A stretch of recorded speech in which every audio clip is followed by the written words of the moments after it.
Buenas tardes desde España, buenos días desde nuestra audiencia en América Latina. Reciban todos un muy cordial saludo. Vamos a empezar en breve los diálogos. Hay compañeros que se están uniendo, participantes que se están uniendo a esta sesión de hoy, 26. Vamos a esperar unos breves instantes a que todo el mundo pueda conectarse para dar comienzo a esta sesión de los diálogos. Como digo, buenas tardes, reciban una cordial bienvenida a estos diálogos del Instituto Universitario de Análisis Económico y Social de la Universidad de Alcalá. Soy Rubén Garrido, soy el director del Instituto y profesor de Economía Aplicada de la universidad. Aquellos que nos siguen habitualmente saben que el Instituto tiene como objetivo el servir de soporte para realizar investigación y transferencias sobre cuestiones de actualidad, enfocándose sobre todo en los retos y en los problemas económicos y sociales de nuestro tiempo, y contribuimos o intentamos contribuir a aquellos que formamos parte del instituto a, de alguna manera, transferir ese conocimiento a la sociedad. Tenemos esa vocación de alguna manera por realizar esa labor de transferencia a través de nuestros documentos de trabajo, que les invito a usar a través de nuestra página web, la organización de cursos, seminarios, y dentro de esas actividades se marcan estos diálogos que responden a esta inquietud y a los que quiero agradecer especialmente no solo a los participantes y al participante que tenemos hoy, al que ahora seguidamente presentaré, sino a todos los que confían en esta iniciativa. Hemos tenido una gran acogida, estamos muy contentos de poder organizar estos seminarios, estos diálogos y poder llegar a un público amplio, tanto en España como en América Latina, de universidades de Brasil, de México, de Chile, de Argentina, de Colombia, de Perú. Y no solo en el día de hoy, que nos ocupa hablar de América Latina y de su salida de la crisis del COVID, no es solo por hoy, sino por aquellas actividades que hemos hecho anteriormente, y confío que ese seguimiento sea también para las que están programadas para el futuro. Hoy, como les digo, queremos hablar de América Latina. Es una de las regiones, como todo el mundo sabe, más castigadas por la pandemia. La COVID ha generado una crisis generalizada en todo el planeta, pero parece que América Latina y el Caribe ha experimentado un efecto diferencial a través de distintos canales de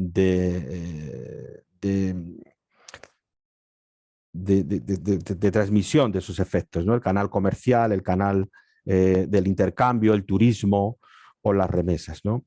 La región, como digo, es uno de los epicentros más importantes de la pandemia, dejando no solo una estadística desgraciada de fallecidos, sino también en la parte económica, caídas de la actividad de una magnitud tal que algunos organismos internacionales plantean de poner casi en la casilla de salida a la región, donde los niveles posiblemente de bienestar y de renta por habitante se sitúan prácticamente 10 años antes, en los niveles del 2010.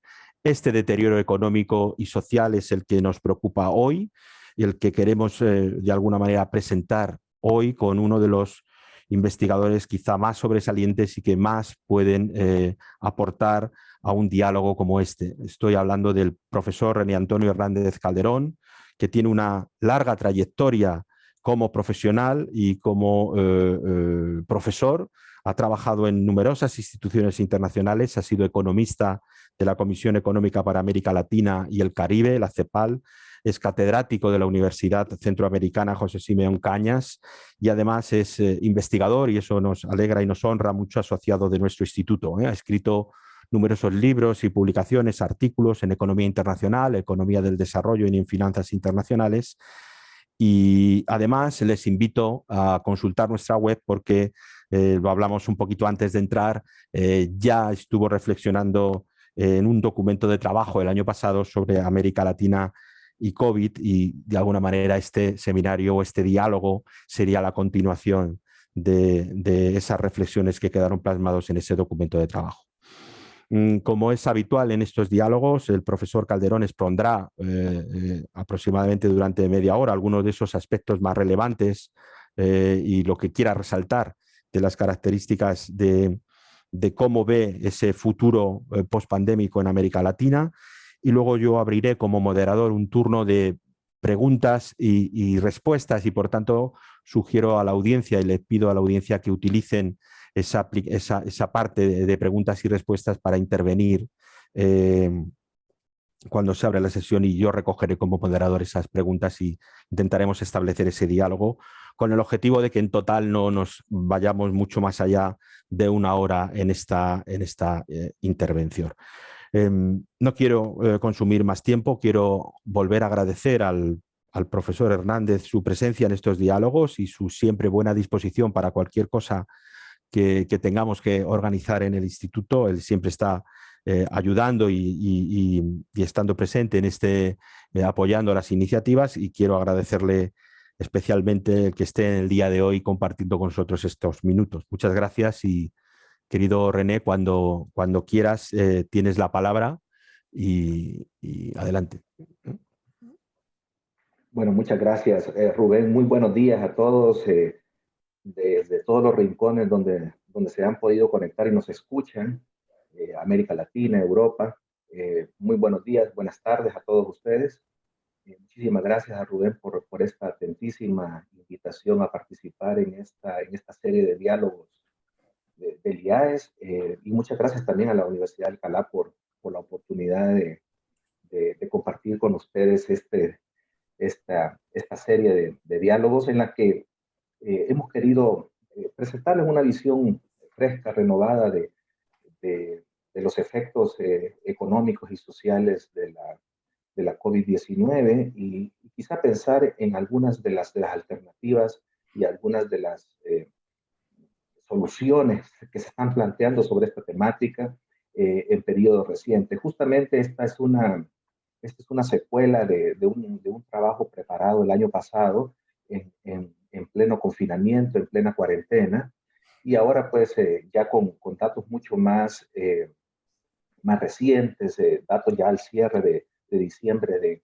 2020, podemos tener una visión de qué fue lo que realmente pasó y más que todo plantear cuáles serían las posibles vías de salida a una de las crisis o quizá la crisis más importante de los últimos 100 años.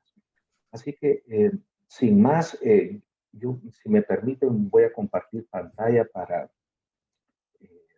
facilitar la exposición de los diferentes temas.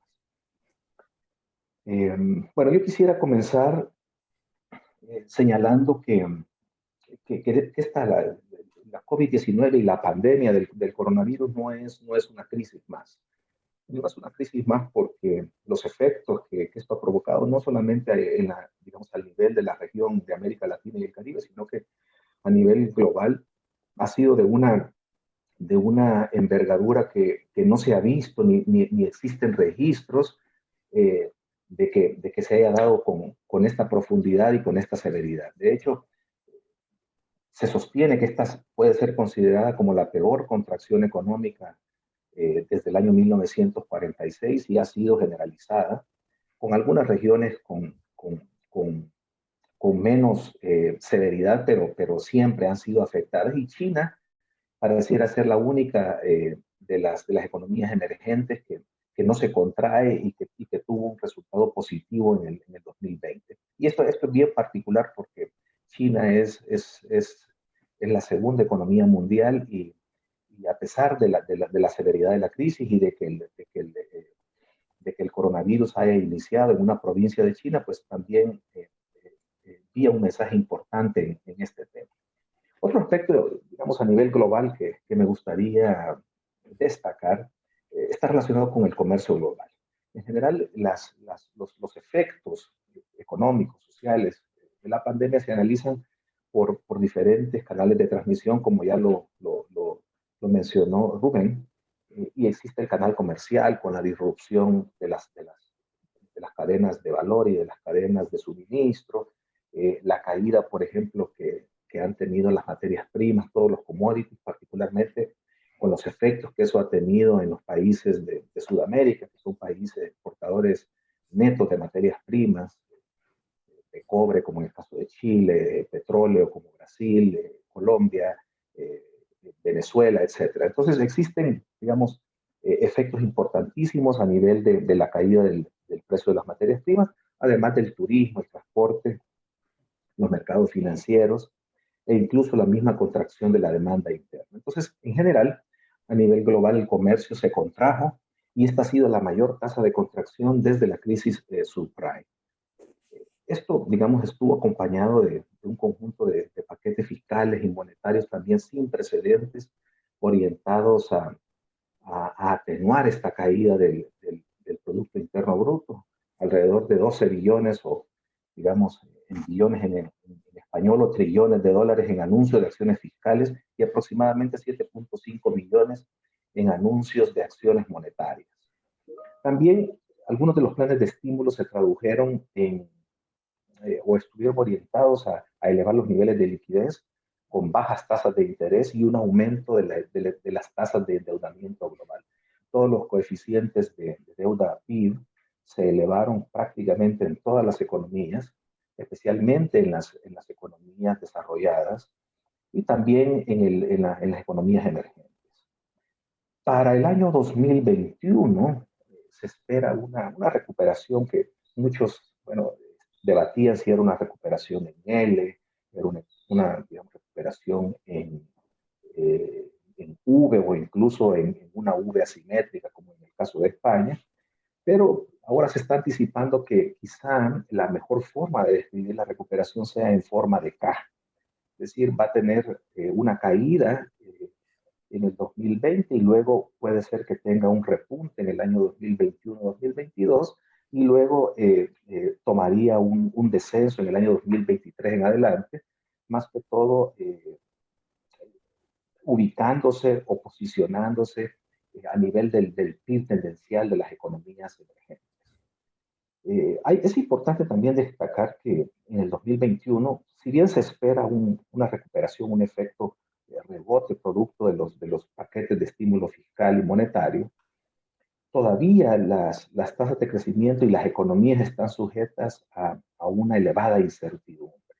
Y una elevada incertidumbre porque esto está asociado a una enorme falla de mercado que se está observando, especialmente en la producción y distribución de vacunas, y además en la trayectoria que se está observando en la demanda agregada y en el ajuste que las economías están realizando ya en la etapa de pospandemia. Hay que recordar que en Europa ya muchos países están en la tercera o cuarta ola, en América Latina hay segunda ola, algunos países están entrando a una tercera ola y hay otros que están saliendo de la primera ola. Entonces es una situación bastante heterogénea, pero que todavía está plagada de fuerte incertidumbre.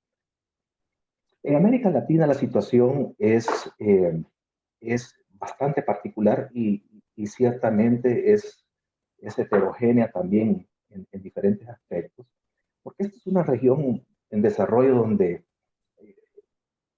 el coronavirus, la pandemia del coronavirus ha tenido el peor de los impactos. Esto ha agravado la carga de la deuda, ha agravado los desequilibrios de pagos en las economías más pequeñas y abiertas, especialmente en las economías del Caribe y en las economías centroamericanas.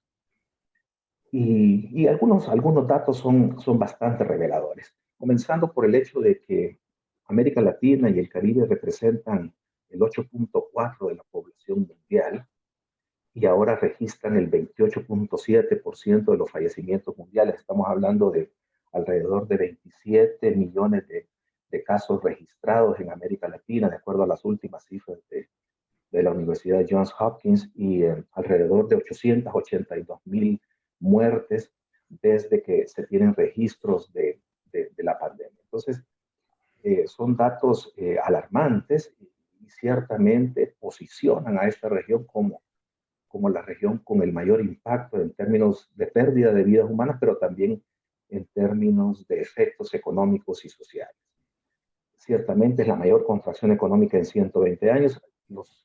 Las estimaciones recientes de la CEPAL el informe macroeconómico del Banco Interamericano de Desarrollo, las últimas previsiones del Fondo Monetario Internacional y del Banco Mundial, más o menos coinciden en estimar una contracción de 7.7% del PIB en el año 2020, con una caída de 13% en las exportaciones y un cierre aproximado de 2.7 millones de empresas, en su mayoría pequeñas y medianas empresas.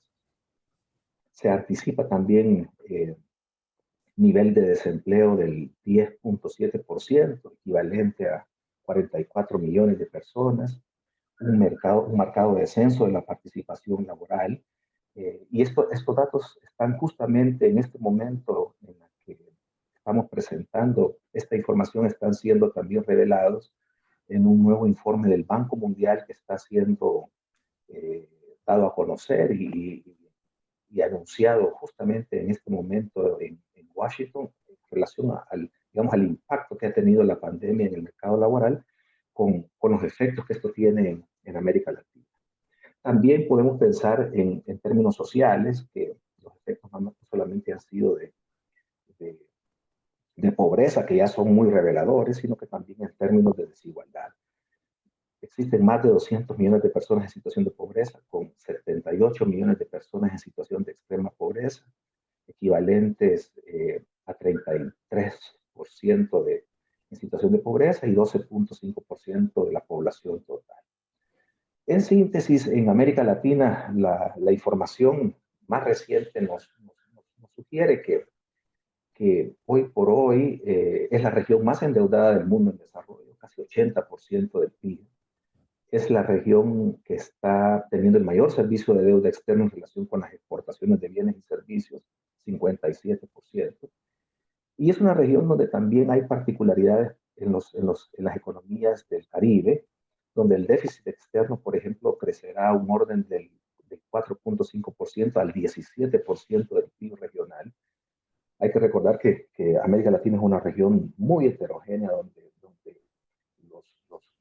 las grandes economías como Brasil, como México, son las que definen buena parte de la dinámica económica de la región, pero hay particularidades que son muy propias de los países del Caribe o de los países de Centroamérica que dan destacan una problemática un poco diferente. Y por último, quizá la pandemia en el caso latinoamericano ha venido a magnificar, o si ustedes prefieren, a revelar algunos de los problemas históricos estructurales de la región, asociados, como ya conocemos, a la desigualdad, al limitadísimo espacio fiscal, especialmente para hacerle frente a crisis como la de la pandemia, a la baja productividad, a la alta informalidad, a la fragmentación de los servicios de salud y de protección social. Entonces, todos los pronósticos, ya lo mencionaba, para el 2021 están sujetos a una alta incertidumbre, especialmente porque existe incertidumbre sobre la intensidad y la profundidad de propagación de una segunda o de una tercera ola de contagios. Y en segundo lugar, existe incertidumbre sobre el mecanismo de producción y distribución de vacunas que están llegando digamos, a cuentagotas a algunos de los países de la región con diferencias importantes. Chile es un caso excepcional. El caso de Uruguay es otro caso excepcional, pero en general en las economías en desarrollo y en América Latina el proceso es bastante heterogéneo y avanza con diferentes ritmos y velocidades. Y ciertamente no está avanzando con la velocidad y la intensidad que se puede observar en buena parte del mundo desarrollado. Entonces, de alguna manera esto impone la necesidad de mantener las medidas de política, tanto de estímulo monetario como de estímulo fiscal, para hacerle frente a esta pandemia. Entonces, en términos de la actividad económica, quizá la mayor profundidad se sintió en el segundo trimestre del 2020 y en el tercer trimestre, como ustedes pueden ver en esta gráfica, la caída se atenuó ante, digamos, la posibilidad de iniciar programas de vacunación masiva, adquirir cierta inmunidad de rebaño, que eran los grandes objetivos de política que que se estaban discutiendo a finales del tercer y cuarto trimestre del año 2020. Pero en general fue una caída abrupta y que terminó en una región con efectos bastante diferenciados. Ustedes pueden observar que países como Venezuela, como Perú, como Argentina, el mismo México, Colombia, Bolivia, Honduras, y en general toda la región de México y Centroamérica fueron de las regiones más afectadas. Esta caída es, repito, la más grande en 120 años. El promedio latinoamericano rondaba el 7.7%, pero eh, países como Venezuela tuvieron contracciones del 30% o del 13% como Perú, 11% como Panamá, 10,5% como Argentina, y Centroamérica en su conjunto y México 8.5%, que fueron contracciones superiores al promedio latinoamericano, y también contracciones importantes separadas, digamos, del grupo de estos países mencionados con el Caribe, donde el promedio osciló entre un 7.9%, donde ustedes pueden ver un crecimiento de 30% de Guyana por una cuestión de recursos mineros y de petróleo que es totalmente excepcional, pero economías que son totalmente abiertas y que dependen esencialmente de los servicios de turismo y de servicios financieros, son economías esencialmente de servicios, eh, experimentaron contracciones, digamos, impresionantes, casi 27% en Santa Lucía, 18% en Antigua y Barbuda, 16%, 15% en Barbados, Belice, etc. O sea, la mayor parte de economías del Caribe fuertemente afectadas por la pandemia del coronavirus. En el 2021 se esperará un rebote alcanzando el 3.7%, repito, todavía plagado de bastante incertidumbre. Algunos estiman que este 3.7% es un rebote estadístico del cual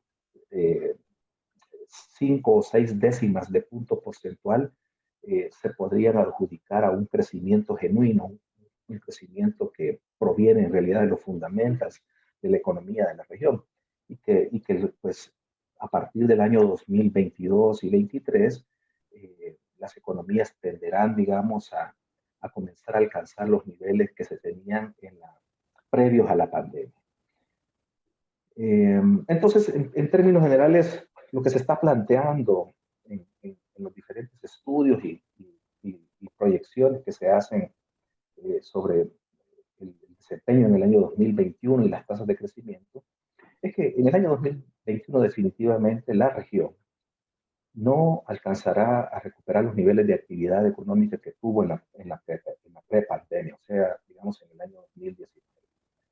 Si suponemos, por ejemplo, una tasa de crecimiento de 3.7% en el 2021 y un crecimiento posterior igual al que se tuvo en la última década, que fue de alrededor de 1.8%, entonces esos niveles prepandemia se alcanzarían en el año 2024. En otro escenario donde tenemos el mismo crecimiento de 3.7% en el 2021, pero un crecimiento posterior similar al del último sexenio, que fue bastante exiguo y fue de 0,3%, entonces tomaría una década alcanzar los niveles de actividad económica pre-pandemia. Entonces, son de alguna forma los diferentes escenarios de actividad económica para los próximos años.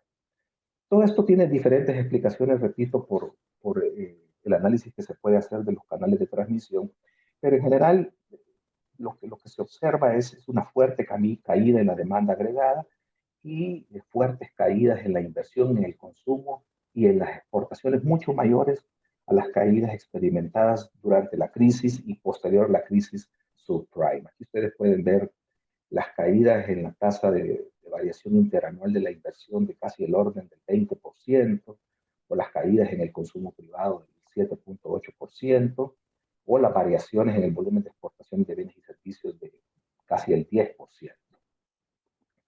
Entonces, la inversión pública y los datos de inversión sobre PIB son los que de alguna forma nos ofrecen una explicación importante de por qué se profundiza esta trayectoria a la baja. Aquí hay una comparación, por ejemplo, de América Latina con el mundo y otras regiones, y podemos ver que estos coeficientes de inversión a PIB oscilan alrededor del 16% comparado con el de otras regiones como las economías en desarrollo y los mercados emergentes, que anda en alrededor del 33%, o de países de la Unión Europea que oscila en un 21%. Es decir, con estos niveles de inversión, pues va a ser muy difícil, ciertamente, salir de esta crisis. ¿Ha sido importante en general la política fiscal? Por supuesto que sí. Voy a ser bastante escueto en esto porque podemos hablar muchísimo, pero en conjunto la medida de paquetes de medidas fiscales oscila para toda la región en un promedio de 4.3% del PIB.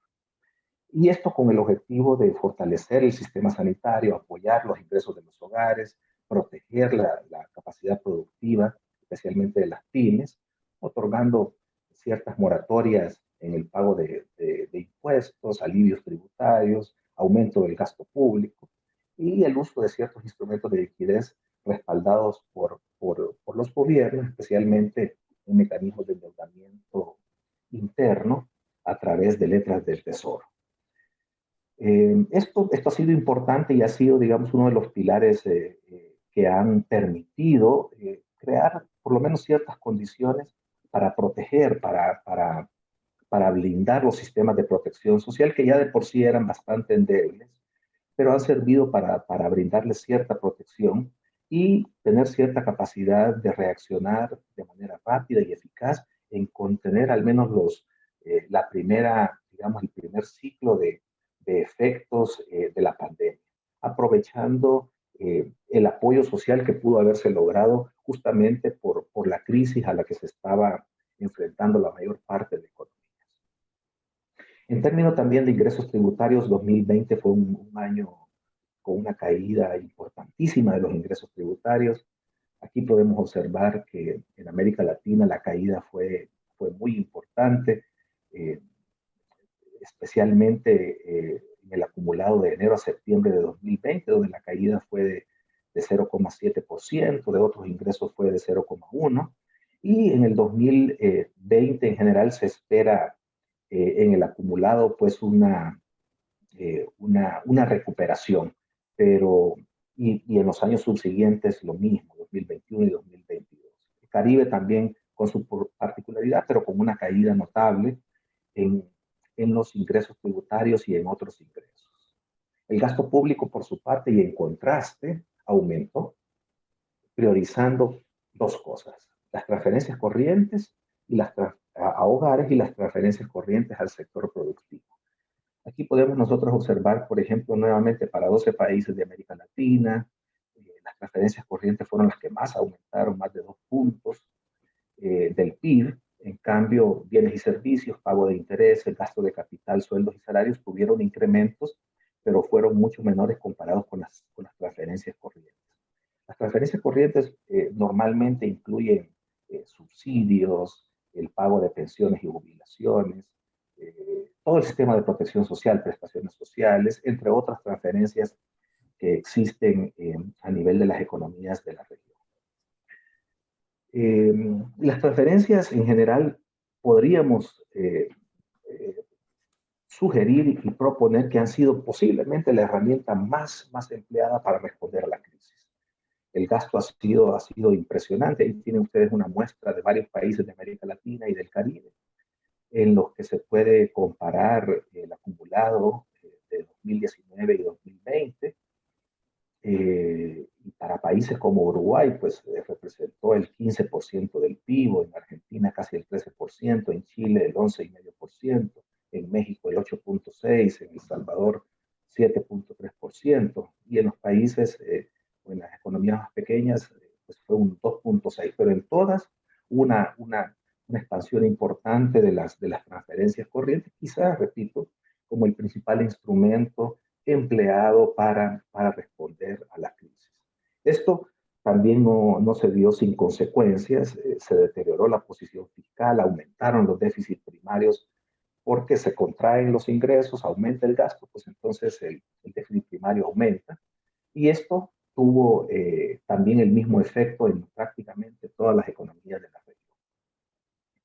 De alguna forma, esto nos ha llevado a plantear la necesidad de repensar todos los esquemas de financiamiento para el desarrollo en la región. Ciertamente hay una tendencia al alza en la deuda pública. Ahora toda la región, digamos, en promedio oscila en un 79% para todo el sector público no financiero. En este caso y en esta gráfica podemos observar solamente la deuda pública del gobierno central, que en toda la región oscila en un 53%, pero si a eso le agregamos el resto de la deuda pública del sector público no financiero, entonces digamos, los coeficientes de deuda PIB aumentan considerablemente. Entonces, es una región que incluso para algunos países y algunas economías pequeñas ha llegado a niveles del 90% o más, como el caso de Brasil, como el caso de Argentina, y en algunos casos superando el umbral del 100% del PIB, lo cual, digamos, impone riesgos importantes en términos de riesgo país, en términos de flujos de inversión extranjera directa, etcétera, que son, digamos, pueden ser discutidos como una temática adicional, pero que son importantes como factores dinamizadores de la actividad para los próximos años. Y quisiera terminar con algunos datos más, porque no podemos cubrir, digamos, todos los aspectos de la economía real y todos los canales de transmisión observados. Pero me quisiera tener un par de minutos en los temas de inflación, porque los niveles de inflación han sido históricamente bajos y han estimulado de alguna forma la aplicación, la adopción de políticas monetarias expansivas. Y es importante destacar que desde junio esta inflación se ha incrementado en diferentes rubros, pero principalmente en rubros como alimentos. Y esto de alguna manera está siendo constatado fuertemente por los informes recientes de la FAO, que están mostrando, digamos, niveles preocupantes de aumento en los precios de los alimentos, creando condiciones de inseguridad alimentaria para varios países de la región. A esto hay que agregarle que, digamos, en los últimos meses se ha atravesado también un periodo de huracanes y de tormentas tropicales para varios países de Centroamérica, particularmente con tormentas tropicales de gran envergadura que han afectado la actividad económica, sumado, digamos, a los efectos de la pandemia. Un conjunto de tormentas tropicales como Amanda, Cristóbal, Eta y Iota han profundizado, han exacerbado digamos, la situación económica de estos países en la región, y particularmente teniendo efectos importantes en los niveles de precio de los alimentos. Y bueno, en el ámbito monetario se aplicaron políticas convencionales y no convencionales que tuvieron como efecto recortes en tasas de interés y en la ampliación de la liquidez de muchos países. Entonces fueron, digamos, un instrumento importante que acompañó a la política fiscal durante la pandemia y también digamos, ha dado su cuota o ha contribuido con una cuota apoyando, digamos, este proceso de reactivación de las economías en lo que viene de estos años. Entonces, quizá para ir terminando, quisiera plantear algunos desafíos en el mediano plazo en relación, digamos, al crecimiento y a la dinámica de la actividad económica en general.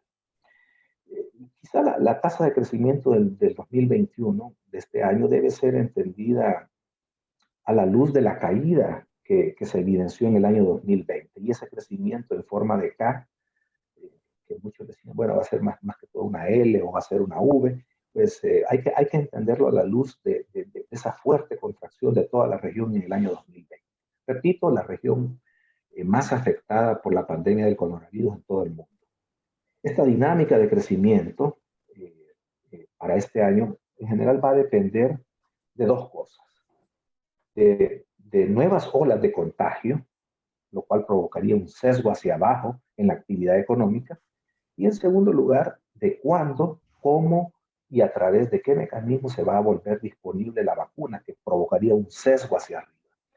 Esas dos variables, el conjunto de esas dos variables, todavía están sujetas a fuerte incertidumbre, porque son mecanismos que están desplegándose en este momento. Y cada país ha adoptado estrategias bastante diferentes en esta materia. Entonces, no sabemos en el conjunto para toda la región si en el 2021 va a predominar el sesgo hacia abajo o el sesgo hacia arriba y cuál va a ser el efecto neto de, digamos, de ambos. Y quizá lo más importante también sea tener en consideración que se necesita mantener los estímulos fiscales y monetarios para apoyar la demanda agregada y los sectores productivos. Hay que avanzar ciertamente en un crecimiento que sea sostenible, que sea inclusivo, que requiere además pensar en el mediano y largo plazo. Requiere pensar en nuevos mecanismos de transformación productiva con inversión en sectores que sean ambientalmente sostenibles y que favorezcan la generación de empleo, la innovación tecnológica, etc. Es decir, que se trabaje también no solamente en los mecanismos de salida de la crisis, pero en los mecanismos que pueden darle sostenibilidad a los fundamentos de la economía. Entonces, en un entorno de lento crecimiento y de elevados costes sociales, eh, ¿se requieren políticas fiscales expansivas? Sí, pero quizá en un marco de sostenibilidad fiscal centrado en algunos aspectos que quisiera destacar en esta charla. Por el lado de los ingresos, hay que hacer un esfuerzo por combatir un problema estructural en la región que ha sido eh, la, digamos, la reducción de la evasión y la elusión fiscal, que de acuerdo a estimaciones hechas por la misma CEPAL oscila entre un 6.1 y 6.3% del PIB. Entonces, este es un reto importante estructural porque ha sido un anhelo desde hace muchos años, pero sigue siendo importante especialmente en las condiciones actuales. Otro aspecto es quizá evaluar y reorientar el gasto tributario, eliminar los gastos superfluos, que hoy representan 3.7% del PIB, y esta reorientación para blindar, para proteger los sistemas de protección social pareciera ser una alternativa importante a considerar. Luego, los esfuerzos de consolidación fiscal para, por ejemplo, eh, que el impuesto a la renta sea a personas físicas y a corporaciones, pero con respeto a los principios de equidad tributaria. Entonces, esto sigue siendo todavía digamos, una de los grandes objetivos de política fiscal que deben conseguirse en la región, especialmente en las condiciones actuales.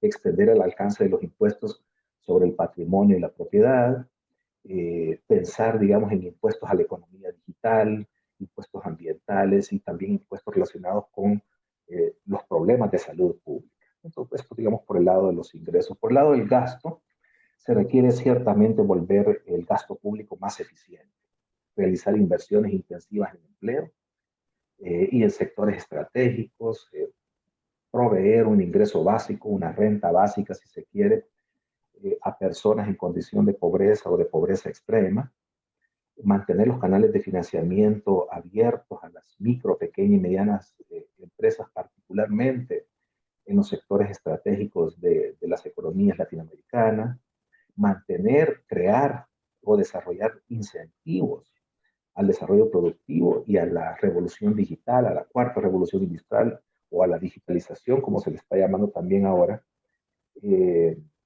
y universalizar quizá algunos de los sistemas de protección social de la región, en salud, en educación, en pensiones, en seguros de desempleo y en ingresos básicos. Y por último, sobre la política monetaria, quizá pensar que es importante también preservar la estabilidad financiera, ciertamente, pero también preservar la estabilidad financiera en un sentido mucho más amplio para sentar las bases de una recuperación sostenida de estas economías. Eh, Repito, la región es muy heterogénea, pero ciertamente se requiere, se precisa mantener un enfoque pragmático en términos de política monetaria y combinarlo con medidas convencionales y no convencionales. En realidad la región está atravesando por momentos bastante inciertos, donde los dogmatismos en realidad hay que volverlos pragmáticos, hay que convertirlos con un enfoque pragmático. Hay que aprovechar ciertamente el espacio que otorgan los bajos niveles de inflación vigentes en la región para sostener estas políticas monetarias expansivas, al menos durante la etapa de recuperación. Adecuar también la normativa de controles de capitales y macroprudenciales para evitar algunos flujos de capitales no deseados. Y también se han hecho amplias recomendaciones en diferentes foros sobre emplear reservas internacionales y otros instrumentos financieros, ampliando los convenios y los programas que se tienen con diferentes organismos internacionales. Eh, Ahora muchos ya países están en proceso de negociar digamos, acuerdos de servicio ampliado con el Fondo Monetario Internacional que tienen sus propias particularidades, pero que son alternativas importantes a considerar en las condiciones actuales. Y por último, más allá del esfuerzo nacional, la reactivación y la transformación económica, se requerirá de un financiamiento y de una cooperación internacional. Un resumen de las principales iniciativas las detallo en este momento porque son muchas más, pero en una síntesis muy apretada son las siguientes. Pensar en una emisión y reasignación de todo el sistema de derechos especiales de giro para fortalecer las reservas de los países y fortalecer los acuerdos regionales. Dos, hacer uso de la iniciativa de suspensión del servicio de la deuda para los países de renta media más vulnerables y incluir algún mecanismo de canje de deuda por adaptación al cambio climático, por ejemplo, para el caso de los países en el Caribe. Adoptar el FACE, el Fund to Alleviate COVID-19 Economics, que es un mecanismo innovador para proporcionar financiamiento concesional a los países en desarrollo, capitalizar las instituciones de crédito multilaterales, regionales y nacionales, los bancos de desarrollo, la CAF, el BESIE, el BID, etcétera, como nuevas fuentes de recursos para hacerle frente pues, a la recuperación y a la reactivación en esta nueva etapa y en la etapa post-pandemia. Adoptar algún mecanismo de reestructuración de deuda internacional soberana, o al menos de renegociación de esa deuda soberana, ajustar los criterios de graduación y asignación, digamos, para incluir a países de renta media en los flujos de asistencia oficial para el desarrollo. Y por último, crear ciertos fondos regionales de resiliencia, particularmente para las economías más pequeñas y vulnerables. Esto sería, digamos, de alguna manera el conjunto de propuestas, más que todo desde la óptica del financiamiento para el desarrollo, que se están considerando para la región en estos momentos. Y lo dejaría hasta ahí en virtud del tiempo asignado y como ustedes y como está planteado, pues lo podemos abrir entonces a las preguntas y respuestas que toda la audiencia pueda tener. Muchas gracias. Muchas gracias, René, profesor Hernández. Ha sido una exposición magnífica, con muchísimos datos y ya hay algunas, incluso tenemos aquí utilizando las preguntas y las respuestas. El profesor Cuádaro, tú lo puedes leer también, ¿verdad, René? Pues primero te felicita por tu exposición y por la buena base de datos que utiliza y te hace una pregunta, digamos, muy concreta, ¿no? Que desde hace mucho tiempo, obviamente no toda la región, lo has dicho tú, no toda la región se comporta igual, pero en el caso de países como Costa Rica, que tienen una muy buena trayectoria en cuanto a su estabilidad política y sus resultados económicos, son un ejemplo de esa diversidad, ¿no? Y se pregunta y te traslado esa pregunta y al conjunto para compartirla con todos, ¿qué diferencias existen para que otros países centroamericanos y del Caribe tengan ese comportamiento, esos problemas tan diferentes, ¿no? Adelante, ¿no? Sí. No, muchas gracias, muchas gracias. Estoy ciertamente leyendo las preguntas del profesor Juan Ramón Cuadrado, del profesor Tomás Mancha. Efectivamente, digamos, respondiendo digamos, al primer grupo de preguntas y a las diferencias que existen entre algunos países centroamericanos con Costa Rica, por ejemplo, o con Uruguay mismo, pareciera que a pesar de que la situación fiscal en Costa Rica se ha deteriorado drásticamente producto de la pandemia, sin embargo, porque los niveles de deuda han aumentado considerablemente, el gasto público, digamos, tuvo un crecimiento explosivo a raíz de la pandemia, es uno de los países que también coinciden, además con el caso de Uruguay, que son los países con mejores sistemas de protección social previos a la pandemia. Es decir, que la red de servicios, por ejemplo, sanitarios, los servicios de salud, etcétera, ya eran, digamos, de gran cobertura, a diferencia del resto de países de la región. Entonces, de alguna forma, estos países, y repito, Costa Rica, Uruguay son los dos países más emblemáticos, y también podemos incluir a Chile en varias de estas comparaciones. Son los países que pudieron aplicar programas de asistencia digamos, para el tema del coronavirus, sobre la base de las estructuras sanitarias y de salud que ya contaban. Entonces fue muy, digamos, relativamente más fácil poder implementarlo. Y eso creo que ha sido la gran diferencia de estos países con respecto a los otros países de la región que tuvieron que hacer refuerzo presupuestario a todo el sistema de salud, contratar personal de manera extraordinaria, etcétera. Entonces fueron, digamos, esfuerzos que tuvieron que adoptarse durante, digamos, la ejecución de los planes para combatir la pandemia. Entonces, en ese sentido, pues existen algunas diferencias importantes. Ahora, hay otra pregunta del profesor Mancha con relación a los problemas de desigualdad, sobre los cuales no entré muy a fondo en todo esto, pero ciertamente digamos, los temas sociales no se limitan solamente a los efectos de pobreza, sino que también a un empeoramiento en los niveles de desigualdad y en la distribución del ingreso. Y esto se ha estudiado ya con cierta profundidad. El panorama social elaborado por la CEPAL, publicado hace poquito tiempo, es bastante revelador en este sentido. Y de alguna manera, lo que se dice o lo que se plantea en este informe es, digamos, algunos ejercicios contrafactuales. Es decir, bueno, si no se hubieran realizado los programas de transferencias corrientes a hogares, o lo que hizo, digamos, El Salvador, en mi país, no, digamos, hizo transferencias monetarias no condicionadas a los hogares, digamos, de los segmentos más pobres de la población, los efectos en términos de desigualdad y los efectos en términos de pobreza hubiesen sido todavía mucho más devastadores. Entonces, se comprueba efectivamente que el impacto de la crisis fue mucho más allá, pero pudo haber sido mayor si estas medidas, digamos, de alguna forma paliativas o compensatorias no se hubiesen tomado.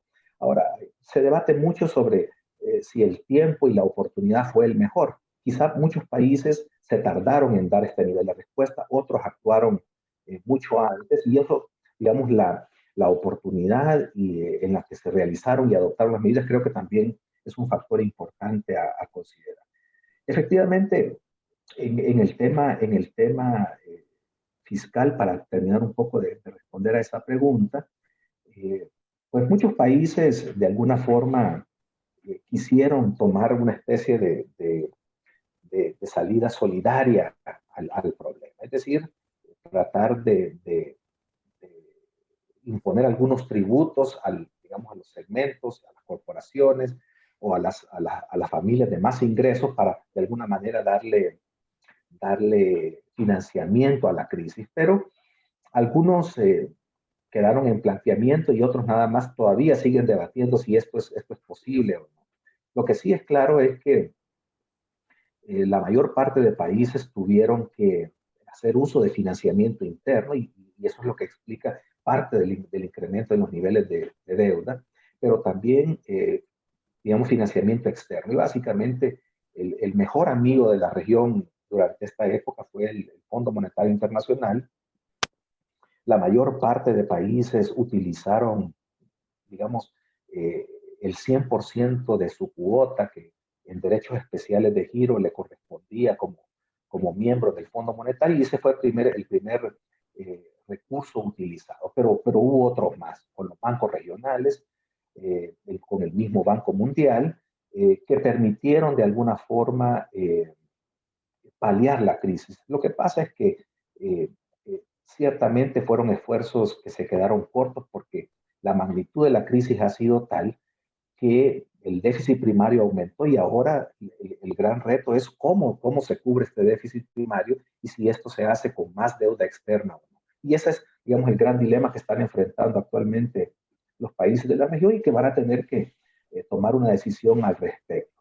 Hay diferentes esfuerzos, hay un grupo de elders considerados expresidentes, exministros de finanzas y hacienda de la región que están proponiendo un marco ampliado de moratorias en temas tributarios y fiscales para poder aliviar una salida un poco más decorosa de la crisis para las economías más pequeñas especialmente.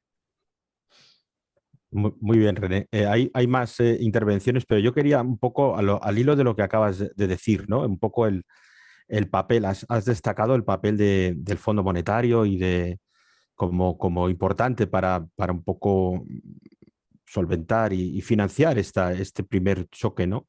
Pero los grandes retos que encara, que es un poco el final de tu presentación, ¿no? Y que tienen que ver también con esa capacidad de aprovechar las oportunidades, hasta qué punto esas organizaciones internacionales serán capaces un poco de permitir que la región y que algunos países ganen ese tiempo y que intenten compaginar de alguna manera esas necesidades macroeconómicas con el problema de deuda, que por cierto es un problema común a otras áreas, ¿no? Por ejemplo, en Europa es evidente, ¿no? Pero hasta qué punto van a facilitar el que realmente se pueda esa moratoria o bien se pueda consolidar una macro compatible con otros aspectos, ¿no? Como por ejemplo María Teresa Gallo, que habla de la necesidad de fortalecer el desarrollo humano y apostar por la educación inclusiva, pero que también valdría para mejorar esa productividad que necesita y ese cambio productivo a lo que tú aludías, o Luis Enrique Hernández López, que también un poco habla de la inversión extranjera directa, ¿no? Hasta qué punto hay oportunidades que se derivan de ese... se hablaba incluso, y yo sé que eres muy experto, entonces, de las cadenas de valor mundiales y hasta qué punto la región va a poder, digamos, aprovecharse de nuevas oportunidades de una cierta cambio en esas cadenas que están radicadas o que estaban muy radicadas en Asia y sobre todo en China. Pero para eso necesitas estabilidad, evidentemente macroeconómica, pero necesitas también bases de crecimiento micro que te fortalezcan en el futuro, ¿no? Que sepan aprovechar un poco esa nueva retos en relación con la digitalización, la economía verde, etcétera, ¿no? ¿Hasta qué punto tú lo ves viable y hasta qué punto esos organismos internacionales están en esa onda y no simplemente en vigilar que cuando se pongan las cosas un poco más duras y que haya que, por ejemplo, las políticas acomodaticias, las monetarias, haya que estirarlas un poco? Has hablado un poco de los riesgos de inflación que a mí me han dejado sorprendido y preocupado, ¿no? Pero hasta qué punto de nuevo la macro se va a poner por delante de la micro, como a veces ha parecido, y esa recuperación o esa esperanza de recuperación para la gente se quede atrás, ¿no? No sé, ¿qué opinas? Sí, no, muy bien, muy bien. O sea, excelentes preguntas y muy buenos comentarios, la verdad. Quizá un poco para comentar algunos de ellos. Lo de María Teresa Gallo, bueno, decir, bueno, ¿cuáles son los efectos que esto tiene en términos de retrocesos en el desarrollo humano, y particularmente los desafíos en la educación? Bueno, hay diferentes estudios, un estudio muy reciente también del Programa de Naciones Unidas para el Desarrollo está mostrando fuertes retrocesos digamos, en el índice de desarrollo humano para buena parte de los países de la región, especialmente en los tres componentes del indicador sintético del índice, que son el ingreso por habitante, el logro educacional y la esperanza de vida, que está reflejada básicamente a través de los sistemas de salud. En los tres componentes del desarrollo humano del índice ha habido un deterioro importante.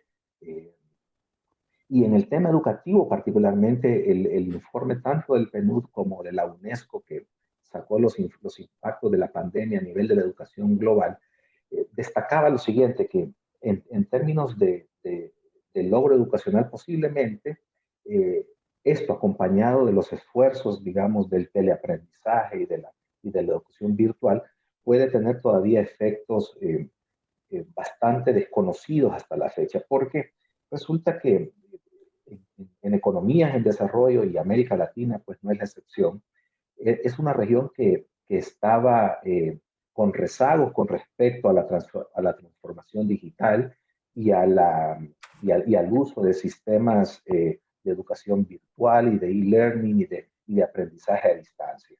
De hecho, mucho, digamos, la pandemia sí ha tenido un efecto importante, es que aceleró ya los procesos de transformación digital, especialmente en materia educativa, que los países ya tenían en marcha, es decir, países como El Salvador, etcétera, aceleraron el proceso de conversión a una educación virtual con sistemas de teleaprendizaje y de aprendizaje virtual, otorgando, digamos, como el caso de Uruguay, el plan Ceibal, una computadora por niño, o el plan OLSP, One Laptop per Child. Entonces, resultaron ahora que se aceleraron todos estos programas justamente por la pandemia, dada digamos, las condiciones de confinamiento y de cuarentenas que se impusieron en muchos países de manera muy estricta. Entonces, eh, en muchos países todavía el sistema escolar no se ha reanudado o se está reanudando de manera paulatina y progresiva.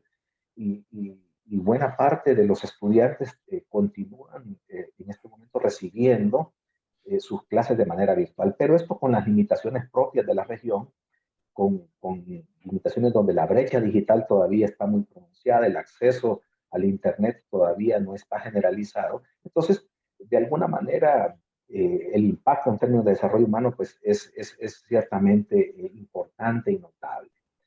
Quizá el otro tema que tú mencionabas, Rubén, y que también lo han preguntado algunos de los colegas acá, Luis Enrique Hernández, etcétera, está relacionado con el tema de la inversión extranjera directa y, y los problemas que puede generarse en temas de confianza debido a la pandemia. Eh, la, ya la región, con excepciones bastante específicas, como el caso de Brasil, como el caso de México, Chile, es una región donde ya y esto lo muestran pues los informes que se preparan en la CEPAL sobre inversión extranjera directa, que los flujos de inversión extranjera directa se venían reduciendo progresivamente en toda la región. Pone con algunas excepciones muy notables para ciertas economías, pero Colombia, por ejemplo, es un caso muy particular, pero Costa Rica es otro caso particular.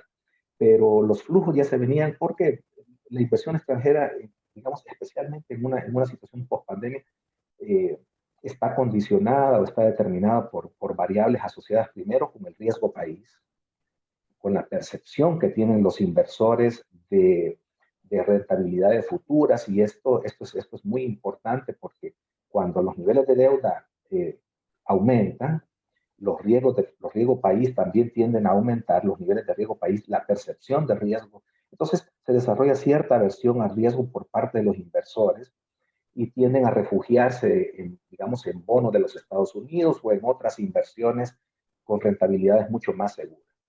Aparte de que durante la pandemia, buena parte de la inversión extranjera directa ha estado determinada básicamente por dos variables, o la búsqueda de mercados estratégicos o la búsqueda de insumos estratégicos. Y la región en general es un mercado, me estoy refiriendo a Centroamérica y el Caribe, son mercados pequeños, no así México y Sudamérica en general, que son mercados mucho más grandes, con activos estratégicos mucho más grandes que los centroamericanos. Entonces, todas estas variables al final determinan hacia dónde los inversores deciden orientar sus intereses y sus inversiones. Pero es una temática bien interesante porque está vinculada a algo que tú también mencionaste, Rubén, con las cadenas de valor global, las cadenas de suministro y las redes de producción global. Estas ya de por sí estaban, digamos, operando bajo esquemas bastante específicos de subcontratación y de integración vertical en el comercio, etcétera, pero que ahora, básicamente por la disrupción que tuvieron en la cadena de suministro en China, todo el resto de las cadenas de comercio mundial también se contrayeron y tuvieron rupturas a lo largo del proceso. Entonces, eh, eso de alguna forma es lo que explica también la caída del comercio internacional como la hemos observado, que se está dando una recuperación, sí, pero se está dando gracias a que China no tuvo, digamos, la contracción que sí tuvo el resto de las economías emergentes. Entonces, permitió, de alguna forma, si lo queremos visualizar con una metáfora, permitió que los eslabones que se habían roto de la cadena se volvieran a pegar para volver fluido todo, digamos, la cadena de suministro que pasó por varios meses con esta ruptura. Así que ese es pues, todo un tema importante a tratar. No sé si hay algo más de lo que Yo, tú mencionaste que... no, hay algunos colegas también que preguntan sobre quizá un poco en relación con la calidad institucional, ¿no? Hablan, o la ausencia de calidad. Hay alguien que ha hablado de la corrupción y no ligado a ello, pero sí como reto, ¿no? Cómo plantear un poco una sana colaboración público-privada que posiblemente sea muy necesaria para salir de esta crisis. Alguno de los intervinientes ponía un ejemplo en concreto de la colaboración público-privada para mejorar la atención a personas mayores en concreto, pero yo lo llevaría un poco más allá, ¿no? Todas esas necesidades de una inversión que tú has dicho, ¿no? Que es notoriamente inferior al resto de otros países, de otras áreas, ¿no? Y donde las necesidades son muy grandes, parece que hay una ventana de oportunidad también a la hora de pensar en esa mayor colaboración entre público y privada, pero que también se encuentra, entiendo, muy restringida por una cultura o una debilidad institucional, ¿no? Que favorece más quizás en algunos países la aparición de corrupción o de instituciones débiles, si quieres, ¿no? Algo así plantean algunos de nuestros colegas, ¿no? Como Michelle Aguilera en concreto, ¿no?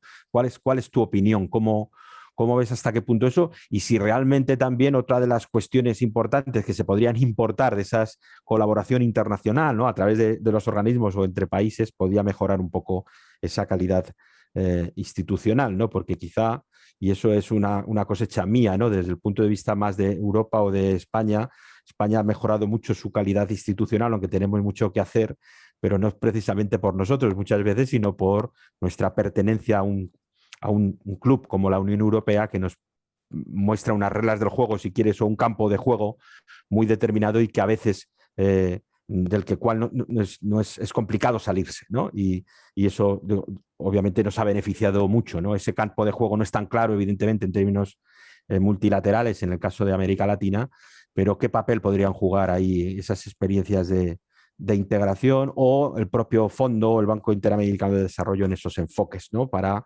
conseguir esa recuperación donde todo el mundo, de alguna manera, tanto el sector público, ¿no? El Estado, como tú has dicho, como el sector privado tiendan un poco a salir de la misma manera o empujar en la misma dirección, ¿no?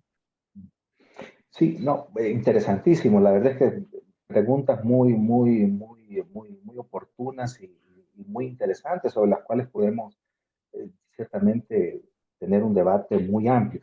Quizás dos aspectos puntuales que me gustaría destacar sobre eso. El primero sobre la inversión y las alianzas público-privadas y las asociaciones público-privadas. Yo lo mostraba en una de las gráficas, los niveles de inversión, digamos, activa en la región promedian 16%, comparado con Europa, que anda por arriba del 20%, o el resto del mundo oscila en alrededor de 30% o más, por encima del 30%. Entonces, en general, en la región, con estos niveles que tenemos de inversión pública de 16%, las probabilidades de poder salir de manera rápida de la crisis son limitadas. De hecho, diferentes estudios también están mostrando que la deuda pública, que diga, la inversión pública está actualmente en niveles subóptimos comparado a lo del resto del mundo en desarrollo. Entonces, las asociaciones público-privadas o alianzas público-privadas son una alternativa casi ineludible para poder elevar los niveles de inversión y crear más un fenómeno de crowding in de la inversión y no tanto de crowding out. O sea que hay un tema asociado a la inversión y las alianzas público-privadas que ha mostrado ser tremendamente eficiente en términos de elevar la inversión de capital, especialmente con mecanismos de las APPs o de las alianzas público-privadas. Buena parte de esto, y hay una experiencia riquísima en Chile, por ejemplo, que se puede destacar, o en Perú, en Ecuador, hace algún tiempo ya en Brasil, en Costa Rica, donde los esquemas de inversión público-privada han ido variando, pero que han mostrado resultados mixtos, pero que también pueden ser importantes fuentes de aprendizaje para el uso del APP como una forma de elevar los niveles de inversión en el mediano y largo plazo. Eso, digamos, es un tema importante. El otro tema es lo que está asociado con la institucionalidad, con los temas de corrupción, que especialmente durante la pandemia son mecanismos que tienen que ver con la transparencia, con el gobierno abierto, con la rendición de cuentas, que se vuelven cada vez más importantes. En muchos países, justamente por la pandemia, se declararon estados de emergencia, estados de excepción, que volvieron todo este proceso de transparencia y de rendición de cuentas mucho más oscuro, justamente, digamos, bajo el paraguas de la crisis y de la pandemia. Pues hay países que decidieron simplemente no transparentar estos procesos y se están saliendo a la luz ya, digamos, tiempo después, ciertos procesos de corrupción que, digo, si uno los analiza históricamente, durante las crisis son fenómenos bastante recurrentes. Quizá lo importante de esto no es extrañarse porque ocurran, sino que porque se mantengan impunes. Y ese es quizá el gran reto en términos institucionales. Cómo las instituciones en realidad pueden seguir tanto los sistemas, digamos, de judiciales y la institucionalidad alrededor de la transparencia y de la rendición de cuentas pueden actuar a favor de transparentar estos procesos y de que no se mantengan impunes, porque la historia nos muestra que se han dado y se seguirán dando. El tema es cómo las instituciones responden, digamos, a esta secuencia de fenómenos que son más comunes de lo que pensamos. Pero bueno, esos son quizá algunos comentarios sobre la última parte de preguntas hechas por la audiencia. Sí, sí. Bueno, pues yo creo que ya vamos sobre la hora, un poquito más incluso. Yo quiero terminar, pues obviamente agradeciéndote una exposición y unos datos que son magníficos. Mucha gente nos estaba preguntando además si tenemos acceso. No hemos dicho que esto se estaba grabando y que lo pondremos en abierto cuando lo editemos mínimamente en el canal de la Universidad de Alcalá y por tanto agradecer también tu disposición a que esto se pudiera grabar y a poder subirlo.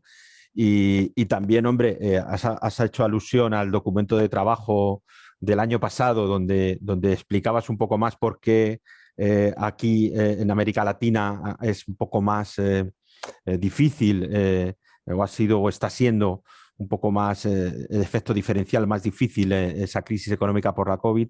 Yo te invitaría, casi te comprometería, como nos están viendo, pues 127, pongo ahí, estoy viendo ahora tanta gente, oye, que nos hicieras la segunda parte, ¿no? Esta es una muy buena exposición y muy buena película, como estamos justo al lado de los Oscars, yo creo que es una exposición de Oscar la que has hecho. Bueno, yo te comprometería que pusieras esto también con palabras, ¿no? Y que podamos tener un documento de trabajo pues cuando tú quieras y que lo distribuyamos por el instituto para todos aquellos que estén interesados en en leerte y no solo en oírte, ¿no? Que en todo caso ambas cosas es un placer. Yo, insisto, quiero terminar agradeciéndote mucho tu esfuerzo. Sé que además tienes un montón de compromisos. Eso de que el teletrabajo hace que uno adquiera una agenda mucho más complicada, que por lo menos cuando se tiene que mover, al final tiene un montón de reuniones y de seminarios y de diálogos y de otras cosas que nos estamos inventando para seguir en contacto. Por tanto, te agradezco mucho no solo tu disposición, sino el esfuerzo tan importante que has hecho por traernos los últimos datos, los últimos estudios y por ilustrarnos también en un espacio de tiempo tan corto. Con lo cual, creo que para los asistentes ha sido un verdadero placer escucharte y desde luego hemos aprendido mucho con esta conversación de hoy. Muchas gracias, René. No, gracias. Y antes de cerrar esto, si me permitís a todos los asistentes, bueno, anunciar que esto sigue, que vamos a seguir programando este tipo de actividades porque creo que son muy interesantes. Yo creo que lo que ha hecho hoy René nos da muchos ánimos para seguir avanzando en la programación de estos diálogos y anunciar que el siguiente será el 12 de mayo y que hablaremos de otras cosas. Ahí creo que lo estáis viendo en la pantalla. Vamos a mantener un diálogo, en este caso el profesor Mancha, que es catedrático de nuestra universidad y es investigador del instituto, mantendrá un diálogo con un profesor de la Universidad de Vigo, José Carlos Arias, ahí lo tenéis en pantalla, que hablará cambiamos de tema, pero yo creo que también de temas bien interesantes, ¿no? Como esas disrupciones o esas tendencias disruptivas y ese futuro que nos espera a todos.